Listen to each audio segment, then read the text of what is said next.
नमस्कार आदाब, आप देख रहे हैं इंडिया आई न्यूज़। मैं आपका होस्ट नूर आलम। अभी फ़िलहाल हम लोग हैं कमेटी विधानसभा क्षेत्र में। जैसा कि आप जानते हैं कि पश्चिम बंगाल की सियासत का सियासी पारा सर चढ़ कर बोल रहा है। सारी सियासी पार्टियां कमर कसकर मैदान में उतर चुकी हैं। वहीं पे बायां मुहाज ने इस विधानसभा इलेक्शन में काफ़ी यंग चेहरे पे भरोसा दिखाया है और उनको इस विधानसभा इलेक्शन में किस्मत आजमाने का मौका दिया है। उसमें से एक कैंडिडेट हैं सायनदीप मित्रा, जो कमेटी विधानसभा क्षेत्र से CPIM के उम्मीदवार हुए हैं। आइए उनसे बात करते हैं, कुछ जानने की कोशिश करते हैं। दादा नमस्कार, इंडिया आई न्यूज़ में आपका स्वागत है। अस्सलाम वालेकुम। कांग्रेचुलेसन आपको कि आप कमेटी विधानसभा के कैंडिडेट बने हैं एक यंगस्टर के तौर पे। Thank you. ये हमारा पार्टी मुझे ये जिम्मेदारी दिया है, मैं उनको पूरा तौर से निभाना के कोशिश करूँगा। दादा ऐसा है कि आपका सीधा जो मुकाबला है तृणमूल कांग्रेस का एक कद्दावर नेता जो एक्स स्पोर्ट्स मिनिस्टर भी रह चुके हैं मदन मित्रा से, तो आपको क्या लगता है कि आप कितने वोटों से उन्हें हरा पाएंगे? मुझे लगता है तृणमूल का जमानत नहीं रहेगा। ये पॉलिटिक्स का मैदान है, ये कोई सार्कस का जगह नहीं, ये कोई जोकर का जगह नहीं। कम्युनिटी का आवाम ये जानते हैं और ये पूरा 2011 से 2021 तक कम्युनिटी का आवाम को पता है ये यह गोटा पूरा तृणमूल गोटा बंगाल में यह कम्युनिटी में जो किया है गुंडागर्दी, माफिया राज, सिंडिकेट राज, उससे कम्युनिटी का आवाम का पूरा हालत ख़राब हो गया। वो थोड़ा बदल चाहता है और बदल ला सकते हैं संयुक्त मोर्चा, जिसका एक उम्मीदवार हूँ मैं।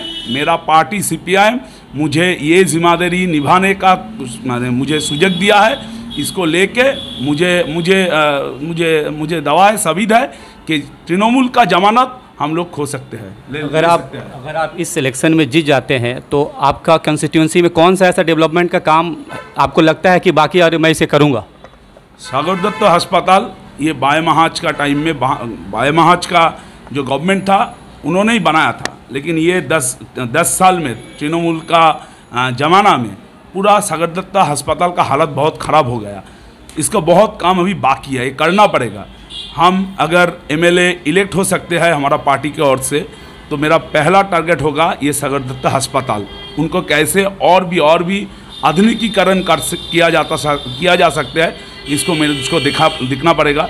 पूरा कम्युनिटी में बहुत छोटा बड़ा कारखाना था, बहुत छोटा बड़ा इंडस्ट्री था, वो अभी बंद हो चुका है।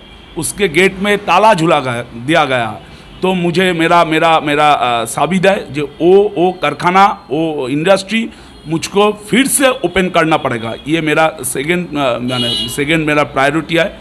उसके बाद यहाँ का रास्ता घाट, यहाँ का पानी का सिस्टम, यहाँ का जो निकासी का सिस्टम ये बहुत ख़राब है। उनको भी हम लोगों को कैसे और भी बेहतर कर सकते हैं, इसको दिखना पड़ेगा।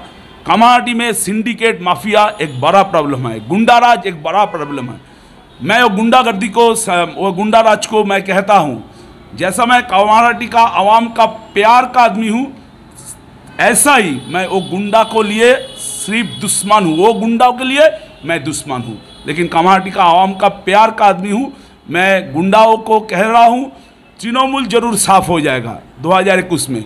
उसके बाद गुंडा राज भी कम्युनिटी में साफ हो जाएगा।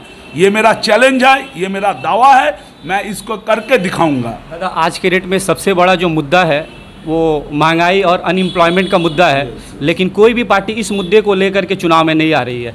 आप अपने चुनाव प्रचार में किस चीज़ का एजेंडा बनाएंगे? ये तो इम्पोर्टेंट एजेंडा है। एम्प्लॉयमेंट एक सबसे बड़ा मुद्दा है हम लोगों के लिए, और उसके बाद ये महंगाई। अरे एम्प्लॉयमेंट नहीं, रोजगार नहीं, लोगों का संसार कैसे चलेगा? और ऐसी हालत में, ऐसी स्थिति में महंगाई बढ़ते जा रहा है तो बढ़ते जा रहा है। अब गैस का दाम देखिए, नवंबर में था 450, अभी 900 रुपया हो गया। अब पेट्रोल का दाम देखिए, अब डीजल का दाम देखिए, केरोसिन का दाम देखिए। ये पूरा सेंट्रल गवर्नमेंट के जिम्मेदारी से ये ऐसा हो रहा है। और स्टेट गवर्नमेंट वो तो बहुत ज़्यादा टैक्स लेता है, क्यों वो नहीं छोड़ रहा है ये टैक्स उनको छोड़ना चाहिए। तो बाएं महाज ये महंगाई को ये कम करने के लिए जो लड़ाई लड़ना होगा वो हम लड़ेंगे। और ये इतना महंगाई की बाजार में पब्लिक का रोजगार नहीं, बेरोजगार एक सबसे बड़ा समस्या है, अनएम्प्लॉयमेंट एक सबसे बड़ा समस्या है। तो ये बेरोजगारी को हटाने के लिए हम लोग ये संयुक्त मोर्चा बाह्य महाज सब इकट्ठा होकर लड़ेंगे। एज ए यंगस्टर अगर आप जीत जाते हैं इस विधानसभा चुनाव में, तो आने वाला वक्त में आप यंगस्टर के लिए एम्प्लॉयमेंट के लिए कुछ ऐसा अलग से स्ट्रेटेजी बनाएंगे क्या? जरूर जरूर बनाएंगे हम लोग। SSC, PSC, TET, Madrasa service commission, ये जो काम का जगह था ये पूरा बंद हो गया, इसको फिर से चालू करना है।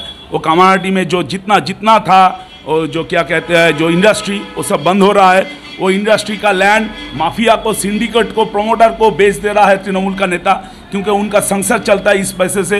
वो हम लोग वो तोड़ना होगा हम लोगों को। फिर से कामारहाटी में इंडस्ट्रियलाइजेशन जब से शुरू हो सकता है, और उसका मैं जिम्मेदारी लूँगा फिर से इंडस्ट्रियलाइजेशन के लिए। और गुंडाराज, माफिया राज को मैं कह रहा हूँ, इसको भी मुझे पलटाना होगा।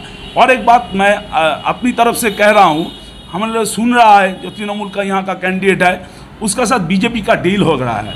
बीजेपी उनको कह रहा है आप पहले जीत के आइए, फिर हमारा दल में आपको लेंगे। मैं उनको बोल रहा हूँ जे अब तो बीजेपी में जाना चाहते हैं, जाइए, हारने का बाद जाइएगा और हारने का पहले जाइएगा, ये आप खुद ठीक कर लीजिए। लेकिन मैं का आवाम को कह रहा हूँ, ऐसा है टीएमसी और बीजेपी का आपस में रिलेशन आप थोड़ा देख लीजिए। ऑलरेडी उनका साथ बीजेपी का डील हो चुका है। जिस तरह से आप इतने यकीन से कह रहे हैं कि हम जीत रहे हैं, लेकिन कमेटी के लोगों का एक इल्ज़ाम है कि 2016 में जो वादे किए गए थे वो वादे उस तरह से पूरे नहीं हुए। जितना कमेटी में डेवलपमेंट का काम होना चाहिए था उस तरह से डेवलपमेंट का काम नहीं हुआ। तो फिर लोग क्या मुद्दा देकर के आपको वोट दें? फिर से कैसे भरोसा करें आप पे? कामारहाटी का डेवलपमेंट जितना हुआ है वो बाय महाज की ओर से हुआ है। कामारहाटी का जो हरदिल अजीज एमएलए है मानस मुखर्जी, वो उनका जी जान से पूरा कामारहाटी का सजाया है। लेकिन एक मुद्दा आपको सोचना चाहिए, एमएलए उनका जो फंड है वो फंड कैसे इस्तेमाल कर जाएगा, ये डिपेंड करता है म्यूनिसिपैलिटी के ऊपर। और म्यूनिसिपैलिटी अब तृणमूल ओ चला रहा है। म्यूनिसिपैलिटी का अब नियंत्रण तृणमूल का काउंसिलर का है। वो नहीं चाहता है ये एमएलए का फंड उसका प्रॉपर इस्तेमाल हो। इसलिए जितना डिस्टर्बेंस ये एमएलए फंड इस्तेमाल करने के लिए जितना डिस्टर्बेंस वो कामारहाटी म्यूनिसिपैलिटी का जो काउंसिलर है वो कर रहा है। लेकिन उसके बावजूद उसके साथ भी हमारा एमएलए उनका जी जान से जैसे पूरा कामारहाटी को सजाया, इसके लिए मैं दूसरा कोई बात नहीं, कोई तृणमूल का हिम्मत नहीं होगा ये ऐसा करके कामारहाटी को बना सकता है। ये इतना डिस्टर्बेंस कामारहाटी म्यूनिसिपैलिटी की ओर से होने का बाद भी, जैसे कि लोग कह रहे हैं कि बंगाल में परिवर्तन की लहर है, तो इस बार बीजेपी या संयुक्त मोर्चा या फिर तीसरी बार ममता बनर्जी की हुकूमत होगी? संयुक्त मोर्चा तो जरूर आएगा। बीजेपी की तो कैंडिडेट नहीं मिल रहा है, वो तृणमूल से भाड़ा कर रहा है, किराए में कैंडिडेट ले सकते हैं, और तृणमूल का कैंडिडेट वो बीजेपी के जाने के लिए तैयार है। ये देख के और क्या ऑप्शन है? ऑप्शन एक ही वो है संयुक्त मोर्चा, जिसका लीडिंग में है बाय महाज संयुक्त मोर्चा का ही गवर्नमेंट 2021 में तैयार आ गया होगा। आप लिख लीजिए ये।